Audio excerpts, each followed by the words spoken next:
You're listening to the Bar Business Podcast, where every week your host, Chris Schneider, brings you information, strategies, and news on the bar industry, giving you the competitive edge you need to start working on your bar rather than in your bar. Hello and welcome to this week's edition of the Bar Business Podcast, your ultimate resource for bar owners. I'm your host, Chris Schneider, and in today's episode, we're going to talk all about ways to maximize your time. In the last few weeks, we've really been talking a lot about finances, bookkeeping, that sort of thing. And so I wanted to mix it up a little bit here and spend some time talking about time management. And specifically, we're going to delve into 5 different ways that you can maximize your time. And time management, I think, is something that those of us that have owned bars or do own bars always have some issues with. There's so many things going on. And if you're like me, I have, honestly, bad ADHD. That sort of things going on left and right, the constant hustle and bustle of the bar industry is a very appealing thing. But when we're constantly getting pulled left and right, what we aren't doing is managing our time well. And frequently I'll hear bar owners say things like, I'm too busy, I don't have enough time. And I hate to tell all of you that, because I used to say these things too. That's just straight bullshit. Because I'm too busy and I don't have enough time, what that really means, what we're really getting to there, is that you don't have the right strategies in place to get more done in less time. And that's the bottom line when it comes to time management. You always have the time to get things done. You just aren't properly focused. And that can be a harsh reality to understand. And it's something none of us probably will ever be perfect at. I can tell you right now, with everything that I do, I get pulled in the wrong direction a lot. And there are things that don't get done because I, quote, don't have the time. But really what happened was I managed my time poorly. So we're going to go through 5 ways or 5 strategies to help you manage your time. And the first one we're going to talk about is plan your next day the day before, which is huge. And I know it sounds minuscule, but is a big thing. The second thing we're going to get into is a concept I took from Brian Tracy, the ABCDE system of organizing your day. The third time management strategy we're going to talk about is when you should do your most important tasks, how to organize your day in that way to make sure that the hard stuff actually gets done and that you can't procrastinate around it. The fourth strategy we're going to talk about is actually turning your time management into a game and gamifying it, because I don't know about you guys, but games in particular, I think for those of us with ADHD, make things a lot easier and a lot better when it comes to time management. And then finally, the fifth strategy we're going to talk about is actually giving yourself time to recharge. Sometimes the best way to save your time is to actually not work some of the time, as odd as that sounds. So we'll dive into these 5 strategies, and hopefully this helps you manage your day better. Because like I said, I don't know a single bar owner, for that matter, I don't know any business owners that are not guilty of poor time management from time to time. But most of the time when we don't have time to do something or we're too busy to do something, it's not a function of the fact that we're actually that busy or that we actually don't have the time. It's a function of not using proper time management and putting in place the right strategies to make sure that you have successful time management for yourself in running your business. So as I mentioned, the first strategy we're going to dive into today is to plan your next day the day before. And that seems counterintuitive. A lot of us, we get into work, and one of the first things we do is we jot down what we need to do for that day. And then we kind of make a checklist and we go through it. The thing is that oftentimes you leave work at night, and especially if you're working a closed bar shift, leave work at night. That could be 2, 3, 4 o'clock, 5 o'clock in the morning. And so you leave work, you're tired, you go to sleep, you wake up, you go back into work. I think for most bar owners, it's fair to say that at least 2 or 3 nights a week, we're leaving work, going to sleep, waking up, and going back into work. And there's no real time in there to do anything besides work, sleep, work. And so what happens is when we go into work that next day and then we figure out what we're doing, well, maybe we have or have not had enough sleep. Maybe there has been other things on your mind. There's family issues. There's things that you interacted with at home. You got the mail and you got a letter from the IRS, whatever is going on. And that extra noise that gets injected between when you leave work and when you get back to work actually hurts your short-term memory of what you were doing at work. You remember less of what you did. You remember less of the things in your head that you said, hey, I want to do this tomorrow. So if at the end of the day, you write your task list for the next day, your brain is still in that work mode. You haven't gone from work to home and now back to work and lost some of that work thought process. And that way you're less likely to forget important tasks that need to be worked on the next day. Now, the other thing that this does for you is it gives your mind time to process and consider your task for the next day. So something I've talked about many times and that I'm a firm believer in is that one of the most important things you can do every day is think. Because when you give your brain time to sit and think and ruminate through things, you are processing those. You're coming up with strategies for those. Even if you're not writing it down, even if you're just talking to yourself in your car ride to and from work, you are thinking through that body of work and you're strategizing and you're collecting your thoughts. When you write down what you're going to do the next day, the day before, you have all that time going home while you're asleep, because your brain still works when you're asleep. When you wake up in the morning, you have all that time that your brain is slowly thinking through those things. Now, sometimes this is consciously, sometimes this is subconsciously, but almost all the time, you're going to produce better work and have a better result because you've had time to think through this work, again, whether you're aware of it or not. So a hugely important strategy. Write down your task list for the next day, the day before. And that takes us to the second time management strategy we have, the ABCDE system. And this I stole from Brian Tracy, who, if you have not read Brian Tracy's books and you're looking for time management and motivation and a whole host of other things, mixed in with some really good knowledge, his books are fantastic and I highly recommend listening to him. But one of the things that he talks about in many of his books is how to rate your tasks for the day, how to define what's important to you. And he does that by assigning each task an A, a B, a C, a D, or an E. So if we've written our task list for the next day the night before, then one of our first tasks when we get in is to rate those items on our list. And essentially, A, B, C, D, and E all stand for different things in the system. So A is going to be urgent and important. B is important but not urgent. C is something that's nice if it happens, but is neither urgent nor important. So if it doesn't happen today, nothing really changes. Maybe it needs to happen the next month.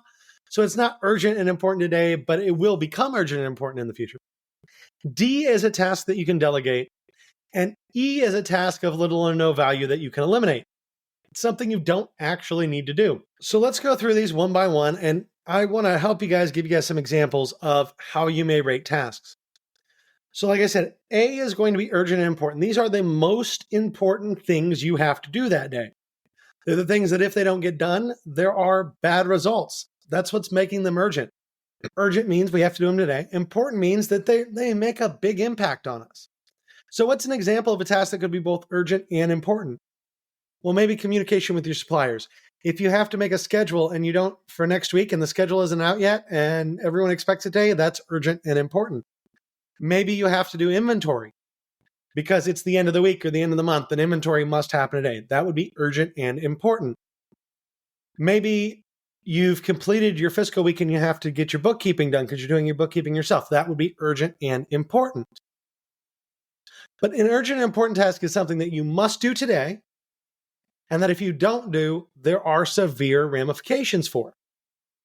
So those are going to be everything labeled A. Then our B tasks, important but not urgent. So an important but not urgent task could be you need to develop a new training system. It's very important that you train all your people properly, but assuming that you're not currently hiring and you're not currently onboarding anybody into your bar, it's not necessarily urgent. Now, obviously, if you hire somebody today, tomorrow, that's going to be both important and urgent and move from a B to an A category item. But B are things that are important that you must do that are absolutely structurally required for your business to be successful, but that you do not have to do today. And that takes us to our C test. So C, like I said, is nice if it happens, but neither important or urgent. And there can be a few different reasons why something is neither important nor urgent.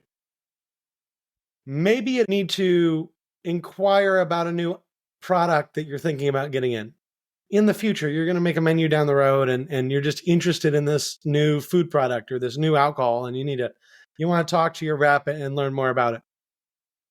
It's not, when I say not important, it doesn't mean that these aren't things that impact your business potentially, but if you don't do them, there's no immediate issue, right? So when we're talking about something that's important, like inventory, if you don't do inventory, you don't know your cost, you don't know what to order, it screws up your business.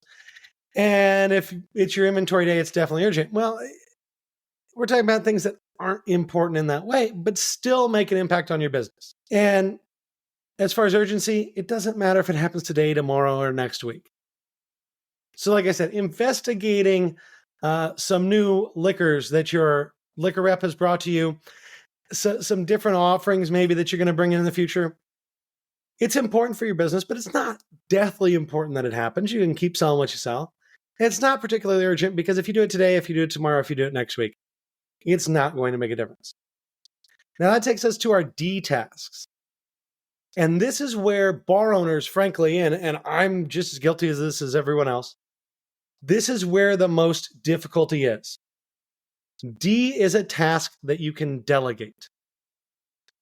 And so when I say a task that you can delegate, I can already hear you guys yelling at the podcast and saying, everything I do, only I can do.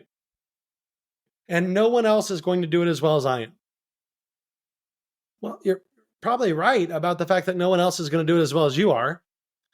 But you're also probably wrong about the fact that no one else can do it. And when it comes to delegation, the way I always like to look at this, and this is straight from Brian Tracy as well, as he was laying out this system in his books, you should delegate things that someone else can do 70% as well as you can. So you're not looking for perfection. You're not looking for it to be identical to how you would do it. You're looking for it to work. I mean, if you think about it, school grades, right? A, B, C, D.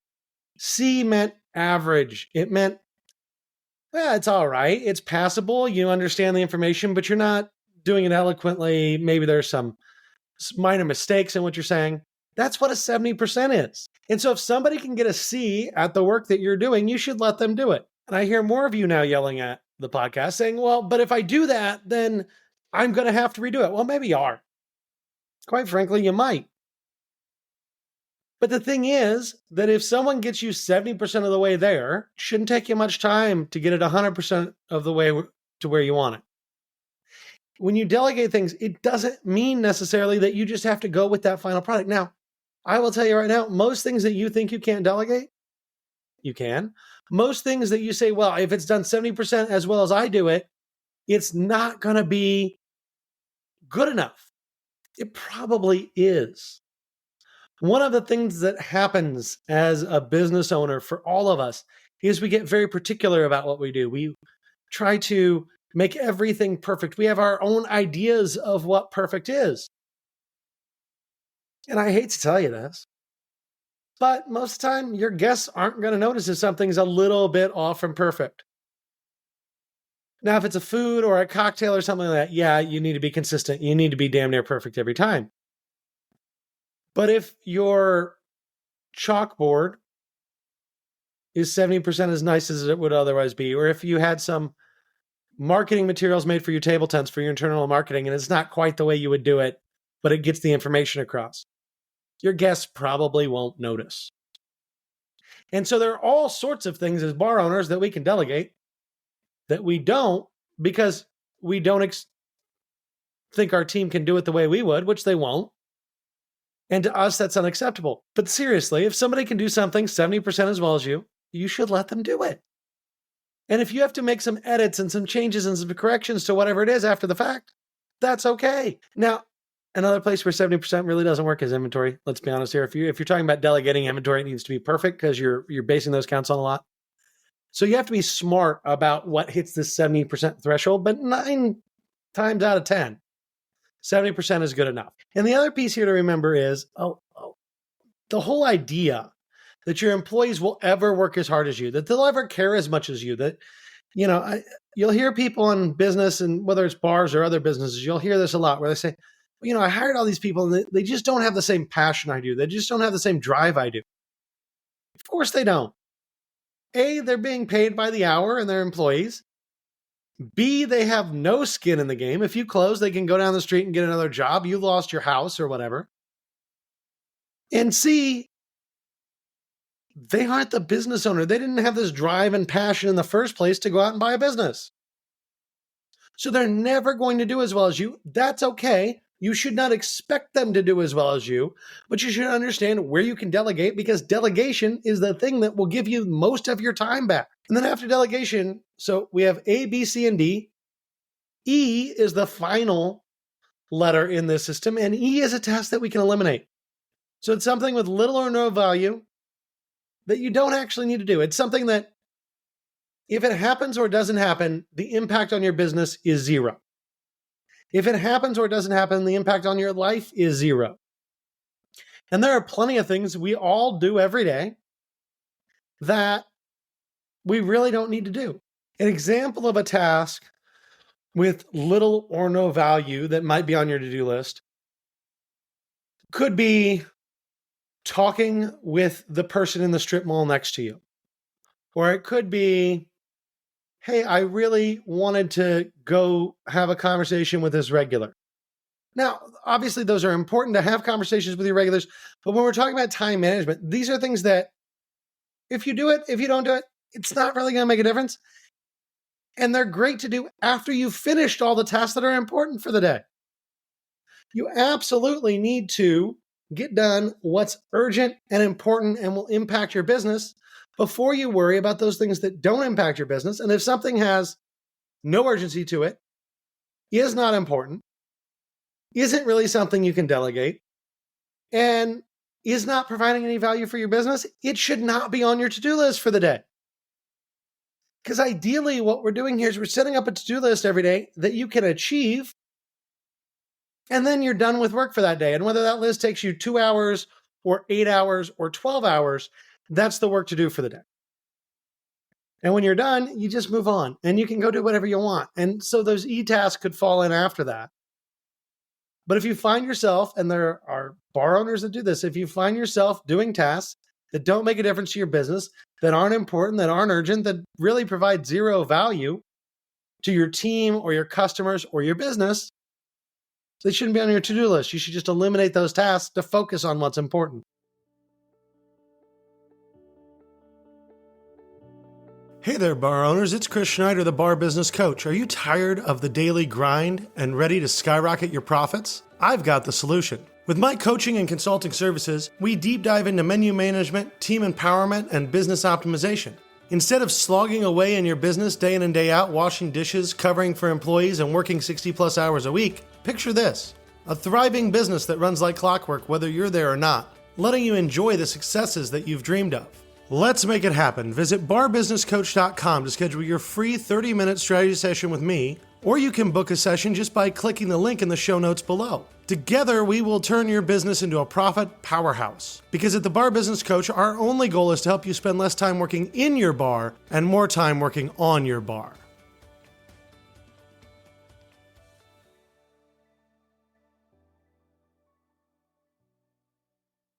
Now, our third time management strategy is to do the most important tasks first every day.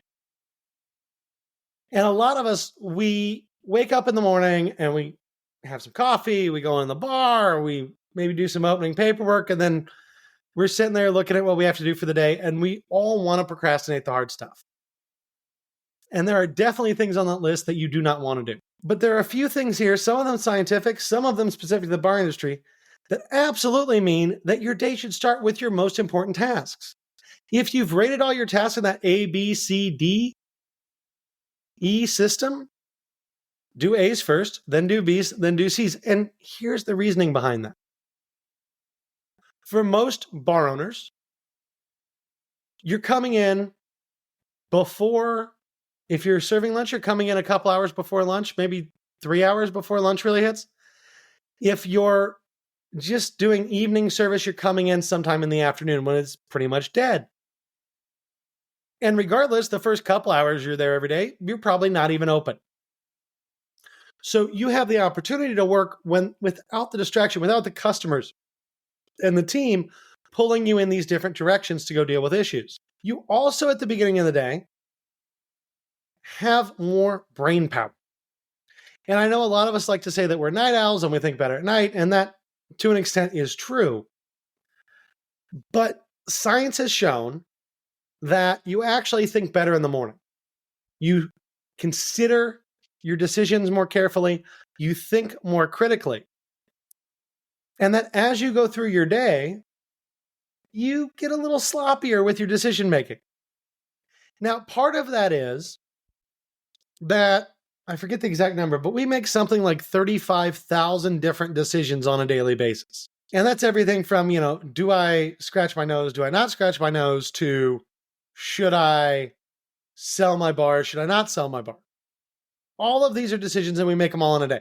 And your brain really is like any other muscle in your body. I know your brain's not a muscle, but it's like a muscle. The more you use it, it's going to get tired. And as you go through making all those decisions, the more you've made, the less you really think about them, the less focus you have, and the less time and thought you put in about them.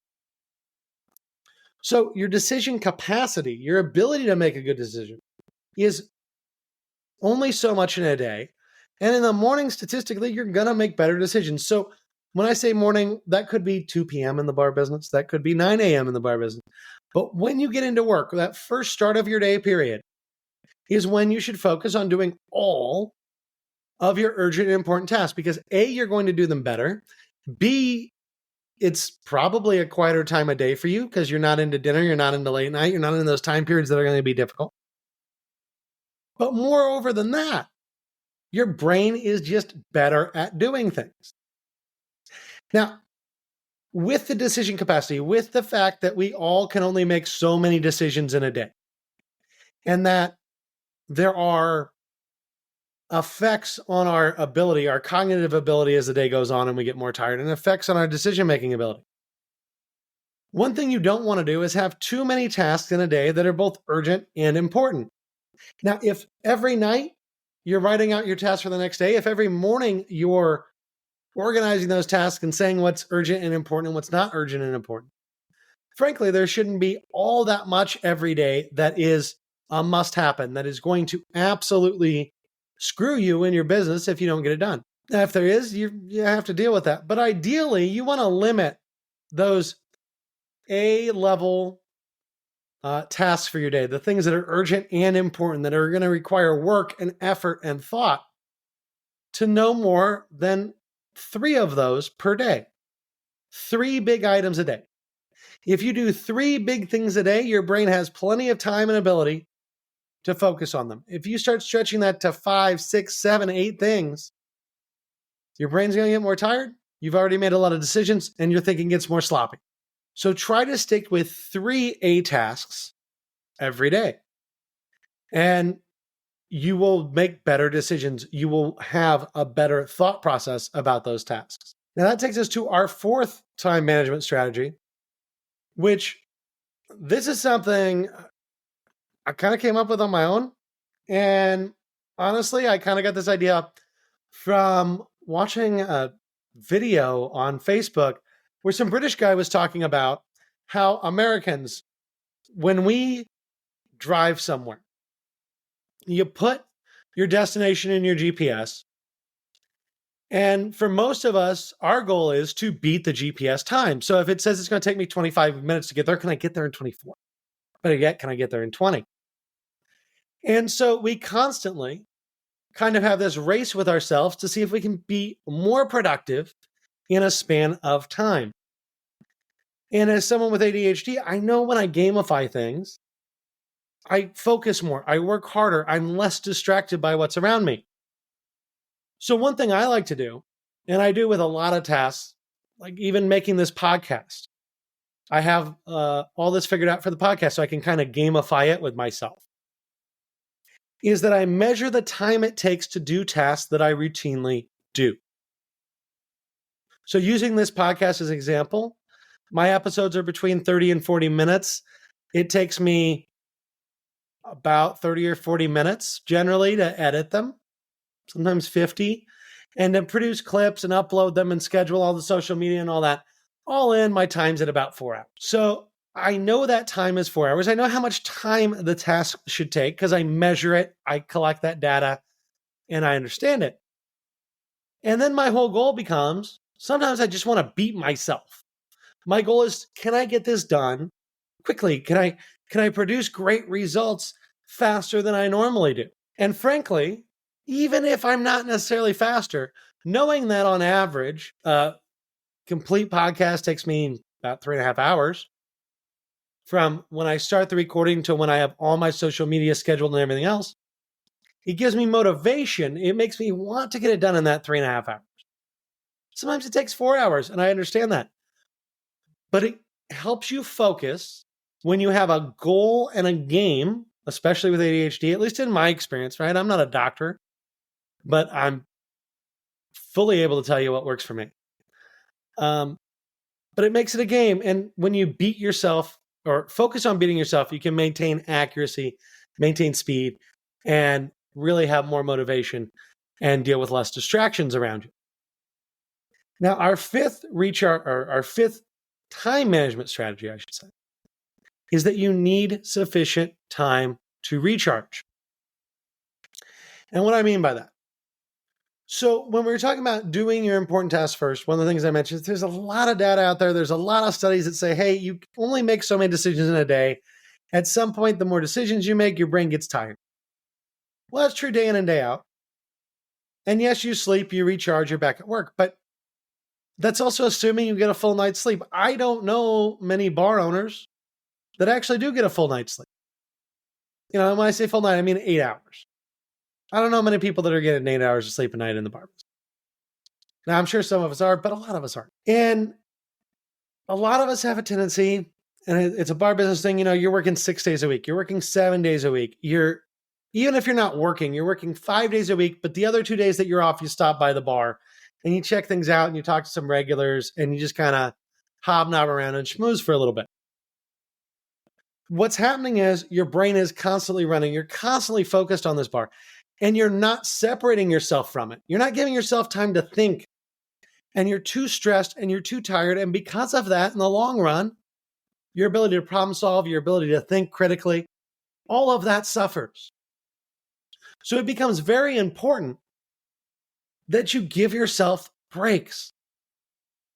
Now, something I did the whole time I had a bar was that I refused to work Sundays. I'm not a religious person. Sunday just made sense. It was a slow day. Nothing really happened on Sundays at the bar. So Sundays were the day that I always religiously took off. And it didn't matter what happened. My managers knew that you only call me if the building's on fire. Now, they did call me once on a Sunday because literally the roof caved in and it was not a great situation. So I went up for that. But generally speaking, I would never work on a Sunday because I needed that day to reset my brain, to relax, to not focus on work, but to focus on myself, doing things around my house, taking care of myself, and enjoying time with friends and family, and just not working, so that when I went back in on Monday, my brain was sharp. I was ready to go again. Now, that's true in a week. You need, in my opinion, every bar owner, you should be giving yourself a day a week that you don't think about the bar. But every once in a while, you're going to need more than that. You need to take a vacation sometimes. If you work 52 weeks out of the year, you're probably less effective than if you work 50 weeks out of the year. Not only does that time away give your brain time to get off of that subject, for you to decompress, for you to just not think about the bar for a little bit. And when I say for a little bit, I mean, hell, if you don't think about your bar for an hour, you're winning. Because every day you're on vacation, you're going to think about some. You're going to call some. There's going to be some work involved there. But if you can give yourself 4 or 5 hours a day not to think about the bar, you're winning. So take that week vacation once or twice a year. Take a day a week off. Take some long weekends sometimes. But you need to focus yourself. You need to recharge yourself. Because I can tell you from my own experience and from plenty of books and reading and going through data that's available, when you're stressed, when you're tired, you're not going to make great decisions. So you have to give yourself sufficient time to recharge in order to manage your time well. Because when you get stressed and overworked and tired, you just run around in circles. You're not actually doing anything productive. You're just busy. And that goes back to where we started, right? Saying I'm too busy, saying that I don't have enough time is BS because you do. And what you're doing is you're using your time ineffectively. And so part of being able to use your time effectively is making sure you give yourself time off to recharge and recuperate from the work that you've been doing. So I know this has been a bit of a different type of episode. We're not talking straight numbers today. We're not talking anything like that. But I think, frankly, making sure that you plan your time well, doing good time management, and all of that is essential. It's absolutely imperative to being able to make money in the bar business. Because if you're not thinking properly, if you're not making great decisions, if you don't have a structured way to attack everything that needs to get done, things will fall through the cracks. Things won't get done. Poor decisions will be made, and you won't make less money. It's just how it works. And like I said, this is true in bars, but this is true in every business. This is really true everything in life. You have to manage your time well in order to produce great results. And one thing I will leave you with here before we go. I was reading something the other day about, I was looking at how much time people actually spend working. And so let's think about your average office employee that works a 9 to 5, 40 hours a week.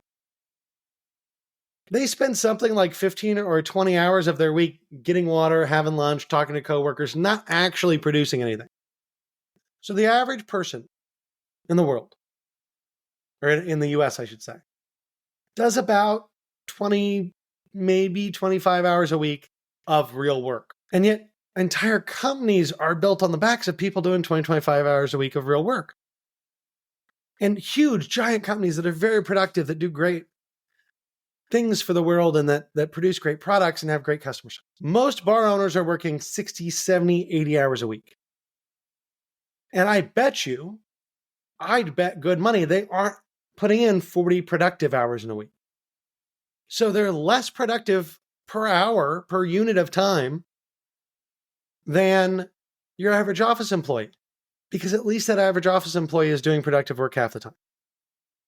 I think for a lot of bar owners, we work 80 and we're productive for 30. When you put in place time management programs, when you rate what you're going to do, when you plan out your day, when you realize what's important and focus on that to start every day, what ends up happening is your former 80 hours of running around turns into 30 hours of really good work, or even 25 hours of really good work, which means that you're outworking most people in the world. And you get that 25 hours done quick. You get that 30 hours done quick. You now have, if you were working 80 hours to do 30 hours of work, and now you're focusing so that you get 30 hours of work done in 30 hours, you have 50 hours. You can spend that with your family, with your friends. You can go to the park. You can schmooze your guests. You can grow your business. You can work on new strategic partnerships, talk to more people, network more. So you can do work-like things there. But the only way to free yourself up is to spend the time and the effort to get what you need to do every day organized and to really master your time. So that about wraps us up for today. If you enjoyed the insights, make sure to like, subscribe, and leave a review. If you want to gain more insights, join our Bar Business Nation Facebook group. We're having some great conversations there. A lot of stuff going on there. It's a wonderful resource for bar owners. Highly encourage you to join, ask questions, interact with me, with everyone else that's in that community, because we have some great consultants in there. We have some great bar owners in there. We have people looking to get in the bar business in there. We have managers, a wonderful cross-section of people that really run bars and work in and around bars that have some wonderful insights into different things. And if you want to work with me, if you're interested in learning more about like what I do on the consulting end, which is mostly financial, but we can also talk about time management. There's a link in the show notes below to go ahead and schedule a strategy session with me. And with that, guys, I hope you have a fantastic rest of your week, and we will talk again later. Thanks for listening to the Bar Business Podcast. Make sure to subscribe so you don't miss any future episodes. Check out our website at barbusinesspodcast.com and join our Bar Business Nation Facebook group for more strategies and tips.